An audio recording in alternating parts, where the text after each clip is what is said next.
그 이루어진 것에 대한 감사 마음을 갖고 잠자리에 드는 거예요. 자기 체면을 빨리 훈련하는 게 좋아요. 자기 체면을 몸을 이완시킨 상태에서 내가 이루고자 하는 모든 것들이 이루어진 것에 대한 감사의 마음을 느끼면서 잠자리에 들어라. 자, 아침에 일어나면 뭐 하느냐면 오늘 이루고자 하는 모든 것들, 이번 주에 이루고자 하는 모든 것들, 이번 달에 이루고자 하는 모든 것들, 올해 이루고자 하는 모든 것들, 10년 안에 이루고자 하는 모든 것들, 죽을 때까지 이루고자 하는 그 모든 것들이 이미 이루어진 것에 대한 감사의 마음을 느끼면서 하루를 시작하는 겁니다. 자, 그러면은 어떤 일이 일어나느냐? 정말 내가 이루고자 하는 그 모든 것들이 기적같이 이루어지기 시작한다는 거죠. 그게 참 중요하고요. 그 다음에 두 번째는 입으로 말하거나 귀로 듣는 모든 것들이 이루어진단 말이에요. 입으로 말하거나 귀로 듣는 모든 것들이 지시명령이 되는 거죠. 그래서 말을 조심해라. 글 쓰는 걸 조심해라. 이 언어를 조심하는 거, 언어. 말을 하거나 글을 쓰거나 귀로 듣거나 이 언어, 말하는 대로 이루어질 거니까. 근데 말을 하는 데 있잖아요. 말을 어떻게 해야 되냐면은 항상 받침 생각이 긍정적인 생각이 따라올 수 있도록 말을 하는 겁니다. 자, 받침 생각이 중요한데요. 말 다음에 따라오는 생각, 생각 다음에 따라오는 생각, 이게 받침 생각이거든요. 자, 받침 생각 많이 강조했죠. 예를 들어서 저는 치료를 잘하고 싶어요. 이 다음에는 어떤 생각이 따라왔죠? 잘 못하고 있어요. 저는 지금 치료를 잘 못하고 있어요, 이거잖아요. 그래서 이 사람 치료를 잘 못하게 돼 있죠. 치료를 잘하고 싶어요가 아니라 치료를 잘하도록 도와주셔서 감사합니다. 치료를 잘하고 있는 저 자신이 얼마나 자랑스러운지 모르겠습니다. 막 이렇게 기정사실화된 감사의 표현을 하는 게 좋죠. 자, 또는 목표 학업문을 이야기라. 목표 학업문. 1인치 현재형 긍정문. 1인치 현재 진행형 학업문. 저는 유능한 치료사로서 수많은 사람들을 치료를 하면서 삶을 바꿔주고 있는 이 자체가 얼마나 감사한지 모르겠다. 자, 나는 치료의 신으로서 저한테 오는 모든 사람들을 기적적으로 치료를 하고 있고 혁명적으로 변화를 시키고 있습니다. 어떤 표현 자체를 이렇게 하고 있습니다. 하고 있다. 이런 식으로 이제 1인칭 현재 긍정문으로 이야기하면은 이게 지시명령이 되는 거예요. 왜냐하면 이제 1인칭 현재형이나 현재 진행형은 그 다음에 받침 생각도 실제 이루어진 것을 상상하게 되거든요. 그렇죠? 자, 기적의 치유와 혁명의 변화를 이루고 있습니다. 이 다음에 뭐가 따라와요? 실제 기적의 치유와 혁명의 변화를 이루고 있다는 게 따라오잖아요. 근데 기적의 치유와 혁명의 변화를 이루고 싶어요 하면 뭐예요? 지금은 그렇게 치유를 못하고 있고 변화를 못 시키고 있습니다 이거잖아요. 미래형으로 절대 이야기하지 말고 소망을 이야기하지 말고 이미 이루어진 것에 대한 감사의 표현이나 이루어지고 있다라는 긍정 화고문을 입으로 표현해야 된다는 거죠. 그 다음에 세 번째가 뭐냐면은 지금의 느낌. 현재의 느낌이 바로 무의식의 지시명령입니다. 그래서 우리가 자주 행복감을 느끼게 될까요? 행복 반대 불행이나 두려움이나 분노나 부정적인 마음을 느끼게 될까요? 그래서 우리가 NLP 훈련이 중요한 겁니다. 자, 부정적인 상황에서 우리는 행복해야 돼요. 시련 고난 속에서도 우리는 웃어야 돼요. 일이 안 되더라도 항상 희망적이고 낙관적인 마음을 가져야 된다고요. 자, 모든 사건이나 경험이나 상황 속에서 우리가 긍정적인 마음을 느낄 수 있을 때 이 긍정적인 마음이 미래의 긍정을 끌어당긴다 이거죠. 근데 반대로 힘든 일이 생기니까 나는 힘들어하고 시련 고난이 주어지니까 나도 불행했죠. 그러면 불행을 끌어당긴다는 거죠. 그래서 우리는 경험의 노예가 아니고 사건의 노예가 아니고 상황의 노예가 아니고 어떤 대상의 노예가 아니라는 거죠. TV에 보면은 지금 웃어야 돼 하면 와 웃는 그런 사람이 아니라는 거죠. 코미디 프로에 보면은 어떤 PD가 손짓을 쓰면 막 웃잖아요. 지금 웃어야 될 시기야. 막 웃어. 그러면 그 웃는 웃음을 들으면서 우리도 TV 보면서 막 웃죠. 즉 PD가 시키는 대로 웃어야 된다. 웃음의 노예가 되어야 된다. 이 이야기인데 우리는 그 노예가 아니라는 거예요. 힘든 일이 있어도 우리는 웃을 수 있고요. 누가 사기를 치더라도 우리는 웃을 수 있어야 돼요. 지금 현재의 내 기분을 최고의 행복한 상태로 만들 수 있을 때 우리 무의식에는 그 행복의 지시를 내리는 겁니다. 그래서 돈을 잃어버렸을 때 돈 잃어버린 짜증을 낼 수도 있지만 돈 잃어버린 건 잃어버린 거지만 내 마음은 빼앗기면 안 되죠. 돈을 잃어버리더라도 내 마음은 감사한 마음이나 행복한 마음을 가져야죠. 오케이? 자, 그래서 지금 이제 지시를 지금 세 가지를 제가 이야기했거든요. 첫 번째, 상상하는 모든 것은 지시가 된다. 두 번째, 입으로 말하는 모든 것은 지시가 된다. 말을 하는데 바로 받침 생각이 긍정이 될 수 있도록 말을 해야 된다는 말씀 드렸고요. 세 번째는 지금 느끼는 모든 기분 상태가 또 지시 명령이 된다. 그래서 우리는 항상 긍정적인 미래를 상상해야 되고, 그리고 이미 이루어진 것처럼 확언을 하고 미리 감사하는 어떤 언어 습관을 가져야 되고, 그리고 지금 현재 기분을 항상 최상의 상태로 만들겠다는 그런 결심을 해야 됩니다. 자, 11번입니다. 모든 지각을 통제하고 유지한다. 우리 무의식은 5감의 지각뿐만 아니라 6감의 지각, 심지어 7감의 지각까지도 유지를 한다는 거죠. 5감은 뭐고 6감은 뭐고 7감은 뭐냐?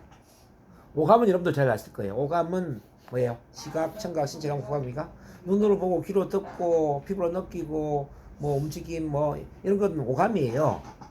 6감은 뭐냐면은 직관적인 느낌이에요. 직관적. 뭐 이유는 모르겠지만 뭐인 것 같아. 아까 이유는 모르겠지만 전생인 것 같아. 자, 그런 느낌. 이게 무의식에서 크게 관장하는 거예요. 그래서 이제 전생 치료나 뭐 태아 치료 치료는 거의 직관을 가지고 하잖아 우리가. 뭐 내용을 알고 가는 게 아니잖아요. 이유는 모르겠지만 그냥 전생인 것 같아. 그래서 가는 거잖아. 그래서 이 전생에 대한 치료가 잘 되기 위해서도 무의식이 어떤 직관의 힘을 발휘한다는 거. 이걸 잘 이해를 해야만 가능합니다. 그 다음 칠감이라는 게 있는데, 칠감은 뭐냐면은 자아에 대한 감각을 칠감이라고 그래요. 자아, 나에 대한 감각. 나를 어떻게 느끼고 있느냐, 나를 어떻게 생각하느냐, 나를 긍정적으로 느끼느냐, 나를 부정적으로 느끼느냐. 자, 칠감이 긍정적이면 면역체계가 긍정적이겠죠. 칠감이 긍정적이면 면역체계가 긍정적이니까 몸이 건강해요. 그러니까 칠감이 부정적이라면은 자아가 부정적이니까 면역도 부정적이죠. 그래서 몸에 쉽게 병이 생긴다는 거죠. 우리가 치료를 하는 목적은 칠감을 긍정적으로 바꿔주기 위함입니다. 즉 자기 자신을 사랑하게 만들고 자기 자신을 가치 있고 소중한 사람이라는 그런 인식, 존중하는 마음을 갖게 만들면서 마음도 건강할 뿐만 아니라 몸도 건강한 상태로 도와주는 거죠. 이게 다 무의식이 관장을 한다는 거죠. 자, 그 다음에 에너지를 생산하며 저장, 분배에 전달한다. 무의식 안에는 이미 에너지가 저장되어 있습니다. 우리 오링 테스트 할 때 사랑했을 때 에너지가 강해지고 위험할 때 에너지가 약해졌던 것은 뭐냐면 이미 사랑이라는 단어와 에너지는 연결되어 있다 이 말이죠. 힘이 빠질 때 목표를 생각하잖아요. 그러면 어떻죠? 자, 목표. 힘이 생기죠? 근데 또는 과거에 실패라든지 힘들었던 일을 생각하면 힘이 빠지잖아요. 회사에 정말 중요한 프로젝트가 있어가지고 밤샘을 치고 정말 이렇게 잠을 못 자면서도 건강했는데, 근데 그 프로젝트 끝나는 순간 몸이 축 늘어지면서 그냥 몸살을 앓는 경우들이 많이 있단 말이에요. 긴장이 풀려서 그렇다고 우리가 보통 그렇게 긴장이 풀려서 그렇다고 이야기하는데, 바로 이제 우리 몸 안에 저장되어 있는 목표와 연결되어 있는 그 에너지 저장소가 소진이 된 거지. 목표를 이루는 순간에. 그래서 목표를 이루고 나면은 그냥 싫은 게 아니라 목표를 이루자마자 또 다른 목표를 설정을 해야 되는 거죠. 자, 달나라 비행을 했던 그 우주 비행사들이 아폴로 13호인가? 자, 이 우주 비행사들이 달나라를 갔다 온 이후에 한 명도 빠짐없이 모두 우울증에 걸렸어요. 목표가 없어졌어. 그렇죠. 바로 그거예요. 아니, 우주 탐험까지 했는데, 달 탐험까지 했는데 더 이상 할 게 뭐가 있겠어요, 이 사람들이. 더 이상 하고 싶은 게 없었겠죠. 인생에 낙이 없는 거죠. 이게 우울증에 빠지는 거예요. 근데 만약 그분들이 NLP를 배우고 체면을 배워가지고 달나라 탐사가 아니라 내면 탐사를 했다면 어떨까? 내면 탐사를 해서 내 영혼의 본질을 이해하려고 하고 내 삶의 본질을 이해하려고 했다면 이 사람들은 우울증에 걸리진 않았겠죠. 그래서 목표가 없어진다는 이야기는 내 무의식 에너지를 생산하지 못한다는 거 의미해요. 그래서 몸에 쉽게 병이 생기는 거예요. 자, 직장 다니는 사람들 은퇴 3년 이후에 3년 이내에 죽는 경우들이 많이 있는 경우도 그래요. 자, 직장 다닐 때는 뭐가 있습니까? 목표가 있잖아. 근데 직장을 은퇴하고 나오니까 목표가 없어지는 거죠. 삶에 낙이 없어지는 거예요. 배낭 메고 산을 왔다 갔다 하다가 이제는 사는 재미가 없네. 그런 순간 몸에 병이 생기죠. 또 연구를 해봤는데요. 희한하게 자기 생일 밥을 얻어먹고 죽는 경우들이 참 많이 있더라냐. 어르신들이 생일까지는 잘 안 죽는 거야. 생일이 1월달 생일 밥을 얻어먹고 나서 2월달에 죽는다든지 3월달에 죽는다든지 이렇게 죽는 경우들이 많더라고요. 그러니까 생일을 앞당겨 놓고 12월달이나 11월달에 죽는 경우가 거의 없더란 이야기죠. 이게 왜 그럴까? 자기 생일 기다리니까. 바로 생일을 이런 생각을 할 수 있잖아요. 내가 이번 생일까지는 얻어먹고 죽어야지 이런 마음이 있잖아요. 이번 생일밥까지 내가 먹고 죽어야지. 쉽게 말하면 어떤 걸 기대하고 어떤 목표를 설정한다는 이야기는 내 무의식소에 지정되어 있는 에너지를 생산하게 만든다는 이야기고요. 자, 목표가 없어진다는 이야기는 에너지가 생산이 안 된다는 거예요. 그래서 우리가 죽을 때까지 뭘 해야 될까요? 죽을 때까지 목표를 만들어야지. 목표를 만들어야 돼. 자, 죽을 때 목표를 가지고 목표 중심의 삶을 살아야 됩니다. 자, 13번입니다. 자, 본능을 유지하며 습관을 만든다. 자, 우리 무의식에 뭐 어떤 패턴이 만들어지잖아요. 그러면 이거는 본능 차원의 어떤 욕구를 만들어내지. 본능은 습관을 만들죠. 노력하지 않더라도 그냥 그 일을 반복하게 만들죠. 본능이. 자, 그렇게 되려면 14번 반복을 통해 장기적 보완이 가능해야 돼요. 충분히 반복을 해야만 본능 차원의 습관화가 돼요. 그래서 이걸 우리가 이제 21일 집중 반복이라고 이야기를 합니다. 아무리 불편한 행동도 21일 동안 집중 반복을 해버리면 편안한 행동이 되더라는 거예요. 아무리 어색해도 21일 반복하니까 익숙해지고 어떤 두려움도 21일 반복하니까 자신감이 연결된다는 이야기죠. 왜 그러냐면요, 많이 반복한 것을 더 많이 추구하고 싶거든요. 15번에 보다 크고 많은 걸 추구한단 말이에요. 많이 반복할수록 과거부터 많이 반복한 그것을 더 많이 추구하게끔 프로그램이 되어 있는 거죠. 자, 이런 것들은 하나로 통합될 때 가장 좋아요. 자, 오늘 제가 이제 뭐 말더듬 치료할 때도 같은 이야기를 했지만은 말을 편안하게 행동처럼 말을 편안하게 하는데 정체성 차원에는 나는 아직도 말더듬 있고 말 막힘 있다 생각하면은 이거는 과거로 돌아갈 수밖에 없다. 내가 행동 차원의 말을 잘하면서 정체성 차원에서도 나는 말을 잘한다라는 그런 믿음이 나와야 된다. 정체성 차원의 변화와 행동 차원의 변화가 연결될 때 온전한 변화를 하는 것이다. 행동 차원에 아무리 말을 잘한다 하더라도 정체성 차원에 아직도 나는 말을 못하는 사람이라 믿음이 있다면 언제든지 그 사람은 말을 못하는 쪽으로 돌아갈 수밖에 없을 것이다. 그래서 변화는 행동만 변화하는 게 아니고 정체성 차원의 통합적인 변화를 해야 됩니다.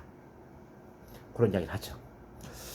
자, 여러분들 또한 치료를 할 때 같은 맥락인데 아무리 치료를 잘하고 뭐 체면을 잘 걸고 상담을 잘한다 하더라도 정체성 차원의 마음의 믿음이 나는 치료를 아직은 못해, 나는 부족해, 나는 전문가 들리면 한참 남았어, 한참 멀었어, 이렇게 생각한다면 어떻게 될까요? 예, 정체성 차원에 부족하다고 생각하기 때문에 행동 차원에서도 부족한 치료를 할 수밖에 없다는 거예요. 그럼 제가 이렇게 질문을 했어요. 우리가 말을 잘하려면은 지금 행동 차원에 말을 잘하는 게 더 중요할까요? 아니면 정체성 차원에 나는 말을 잘하는 사람이다, 믿음을 갖는 게 더 중요할까요? 믿음을 갖는 게 더 중요하단 말이에요. 제가 예를 들어서 이렇게 설명해 줬습니다. 어릴 때 우리 공부는 잘하는데 좀 자신감은 부족하고 말을 못했던 애가 있는데 이 애를 선생님이 강제적으로 학급 반장을 시킨 거예요. 너 반장해, 공부 잘하니까. 그럼 이 반장을 맡은 이 애가 자, 한 달, 두 달 동안은 뭐 조금 힘들 수도 있겠죠. 어쨌든 좀 있다 보니까 말도 잘하고 자신감도 넘치고 리더십도 생기고 막 그래요. 이건 왜 그럴까요? 바로 나는 반장이라는 정체성이 확립이 된 거죠. 난 이 반의 학급 반장이고, 학급 반장은 말을 잘해야 되고, 학급 반장은 리드를 해야 되고, 학급 반장은 자신감이 넘치는 사람이야. 이런 정체성 차원의 믿음이 생긴 거잖아요. 반장으로서 믿음이 먼저 생기다 보니까 행동 차원의 말을 잘하고 자신감이 넘치고 리더십을 발휘하는 것은 따라오더라고요. 여기 이해되세요? 그래서 우리가 어떤 변화를 한다는 것은 행동 차원의 실제 뭐 기술을 습득하고 능력 발휘를 하는 것보다 더 중요한 게 우선 정체성 차원의 믿음을 먼저 확립을 해야 된다. 그러면서 그 정체성에 부합된 행동 패턴을 훈련하는 겁니다. 자, 그렇다면 여러분들은 어떤 생각을 먼저 해야 되느냐? 나는 NLP 체면 치료 전문가입니다. 나는 NLP 체면 치료 전문가입니다. 나는 유능한 NLP 체면 치료사입니다. 이런 믿음을 먼저 확립을 해야죠. 오케이? 이해되십니까? 이렇게 정체성과 행동이 통합되게 된다고요. 그냥 아직 준비가 안 됐는데 준비가 안 됐다 하더라도 그렇게 하는 게 자기를 좀 기만하는 것 같아서. 자, 미래에 이루고자 하는 것을 이미 이루었다고 기정사실화된 믿음을 가지라. 이거 제가 많이 강조했죠. 아까 지시명령 발휘 뭐 따른다 뭐 이것도 같은 맥락이잖아요. 아직 내가 유능한 치유사가 아니라 할지라도 나는 유능한 치유사라는 믿음을 가지게 될 때 치료 능력은 따라온다는 거예요.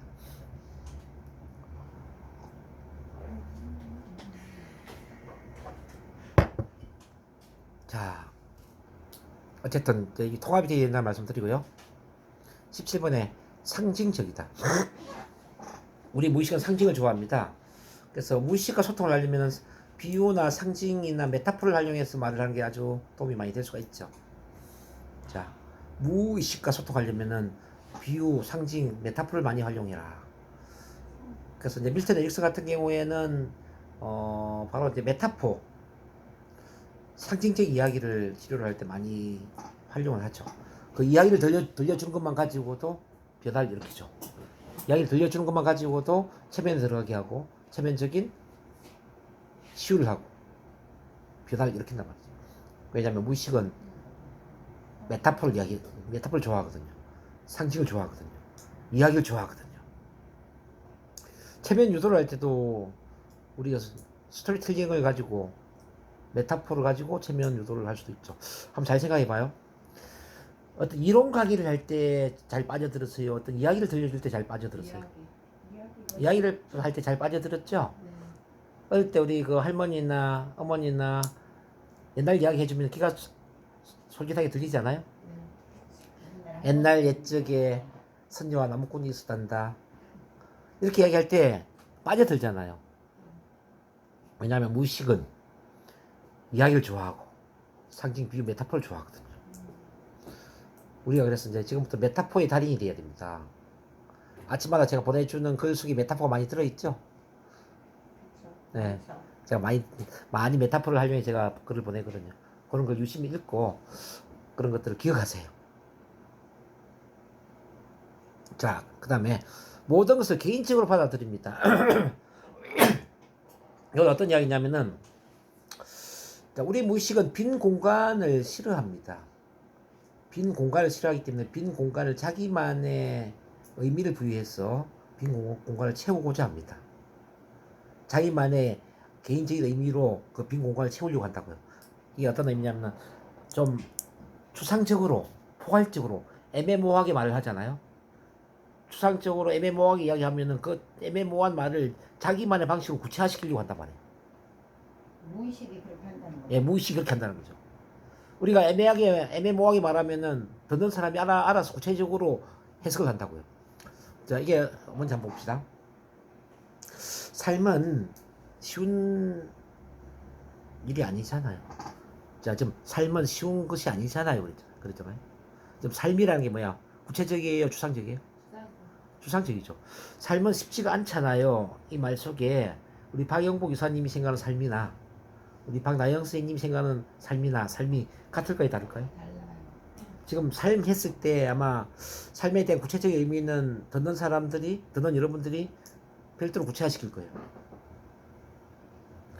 삶이 쉬운 게 아닌 것처럼 우리가 사람을 만나는 것도 쉬운 일은 아니에요. 사람과의 관계나 만남도 쉬운 것은 아니에요. 우리는 좋은 만남을 시작했지만은 우리가 좋지 않은 만남으로 끝날 경우도 있고요. 처음에는 좋은 관계였는데 나중에 힘든 관계가 되어서 헤어지는 경우도 있고 그렇지 않나요? 그래서 마음 같지가 않은 거죠. 지금 제가 구체적으로 이야기한 거 하나도 없죠?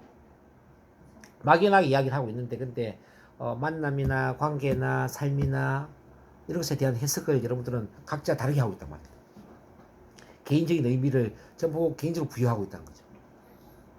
우리가 그 체면 유도를 할 때도 이런 걸 잘 활용해야 돼요. 자, 높은 산을 상상합니다. 어떤 산이라도 좋아요. 과거에 가보았던 산일 수도 있고 최근에 가보았던 산일 수도 있습니다. 아니면 영화나 텔레비전에서 보았던 너무나도 멋진 산일 수도 있겠죠.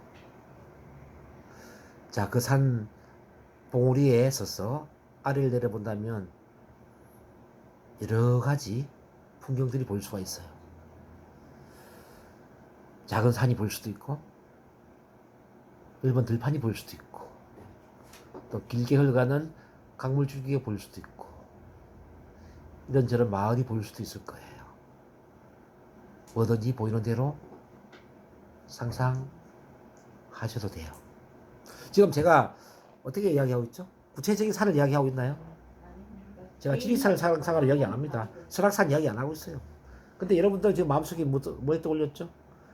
개인마다 자기 경험에 해당되는 산을 상상합니다.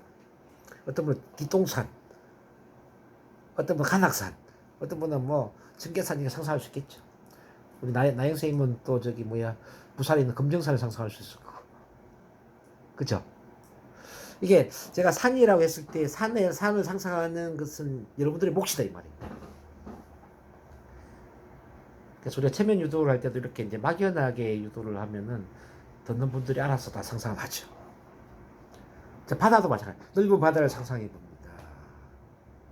동해 바다일 수도 있고, 서해 바다일 수도 있고, 아니면 남해 바다일 수도 있습니다. 최근에 가보았던 바다일 수도 있고, 아주 옛날에 가보았던 바다일 수도 있습니다. 자, 이렇게 했을 때 바다를 막연하거든요. 그래서 무의식과 소통하려면 우리가 어떤 언어를 사용해야 되는가를 제가 말씀드립니다. 막연하게 이야기할수록, 추상적으로 이야기할수록, 애매모호하게 이야기할수록 무의식과 연결이 잘 될 수 있다는 겁니다. 우리 그래서 이제 그 에릭슨 체면의 체면 화법을 보면은 아주 막연하게 모든 가능성을 포함시키면서 허용적으로 가능성을 가지고 이야기를 해요. 저는 궁금합니다. 언제 눈이 감길지, 한두 번 깜빡하다가 눈이 감길지, 아니면 서너 번 더 깜빡하다가 눈이 감길지 궁금해지네요. 막연하죠? 저는 궁금합니다. 어느 팔이 먼저 위로 올라갈지, 오른팔이 먼저 올라갈지, 왼팔이 먼저 올라갈지, 뭐 이런 식으로 구체적이지 않은 그 막연한 그 말을 해줌으로써 개인적인 의미를 심게 만들고요. 자, 개인적인 반응을 하게 만들죠. 자, 이번에 19번입니다. 자, 무의식은 노력 최소화의 법칙에 의해서 노력이 가장 적게 드는 쪽으로 반응을 하려고 그래요. 그래서 습관이 중요한 겁니다. 달리는 기관차는 계속 달리려고 하고, 멈춰있는 기관차는 멈춰있으려고 그러잖아요. 과거부터 해온 행동은 편안하고, 새로운 행동은 힘들죠? 맞아요? 무의식도 바로 그렇다는 얘기. 이걸 우리가 이제 세면 언어에도 많이 활용할 수가 있어요. 얘를 한 3번 정도 하게 만드는 거죠. 빨간색 옷을 입으셨네요. 오, 립스틱도 빨간색인데요? 아니, 매니큐어도 빨간색이잖아요. 저도 빨간색 좋아하는데. 오늘 우리 저녁 같이 드실까요? 이렇게 저녁을 같이 드실까요? 제안을 했을 때 어때요? 거절하기 쉽지 않죠. 거절하기 쉽지 않죠. 왜냐하면 계속 예를 반복하다 보니까 아니오라고 하기가 쉽지가 않아. 예를 계속 반복하는 사람 예를 하는 게 편하다 말이야. 노력이 적게 든다 이 말이야. 우리 무의식은 그렇다는 거죠. 그래서 우리가 이제 이걸 체면 걸 때도 그대로 활용할 수가 있어요. 제가 지금 우리는 오늘 오후 1시에 같이 모였습니다. 체면에 대한 이론도 공부하고 또 간단한 체면 실습도 하고 그 와중에 전생도 보고 또 우리 한숙 기사님은 또 목이 아픈 부분을 또 치유를 하기도 했습니다. 그러면서 맛있는 또 저녁을 함께 먹었네요. 그래서 남아있는 저녁 시간도 멋진 시간이 되지 않을까 기대가 됩니다. 여러분 그렇죠? 자, 이렇게 이야기했어요. 진짜 제가 하고 싶은 이야기는 뭐예요? 남아있는 저녁 시간도 멋진 시간이 열심히 합시다. 될 것 같습니다. 그렇지 않아요? 이 이야기를 하고 싶어요. 근데 그 이전에 어떤 말을 했는지 봐봐요. 1시에 만나서 우리는 체면 이론도 공부하고 체면 실습도 하고 그 와중에 또 전생도 보고 우리 한숙 기사님은 목이 아픈 부분도 체면 전생 치료를 통해서 치료를 했습니다. 저녁도 함께 맛있게 먹었네요. 그래서 남아있는 저녁 시간도 멋진 시간이 되지 않을까 기대가 됩니다. 그렇지 않아요? 이렇게 했을 때 아니요 라고 대답하는 게 쉬워요, 예라고 대답하는 게 쉬워요. 네. 얘가 훨씬 쉽죠. 자, 이걸 우리가 체면 합법에서 다 훈련을 하게 되겠지만요. 무의식은 이렇게 노력이 적게 드는 쪽으로 반응을 한다는 얘기죠. 무의식은. 그래서 일단 얘를 한 서너 번 반복해버리면 그 다음은 자연 얘가 되는 거예요.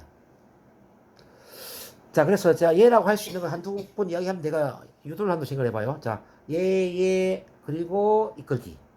얘, 그리고 이끌기. 한번 해볼게요.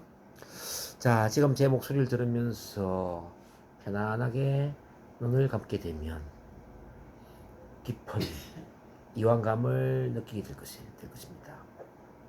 자, 깊은 이완감을 느끼게 될 것입니다. 이걸 제가 이야기하고 싶어요. 근데 지금 예를 두겠어. 지금 편안하게 제 목소리를 들으면서 눈을 감게 되면 여기 예죠. 자, 깊은 이완감을 느끼게 될 것입니다. 자연 이완감을 느끼는 거죠. 자, 편안하게 자리에 앉아서 눈을 감고 제 목소리에 귀를 기울이게 된다면 깊은 체면 상태에 빠져 들 것입니다. 이렇게 유도를 했을 때 보세요. 자, 편안한 자리에 앉아서 눈을 감고 제 이야기를 들으면 예죠. 깊은 체면 상태에 빠져들 것입니다. 유도죠, 유도. 얘를 세 번 했으니까 유도가 될 수밖에 없는 거죠. 얘가 세 번 나왔는데 나는 체면 안 들어갈래 이거 안 되잖아요. 이 원리가 이해되시나요? 네.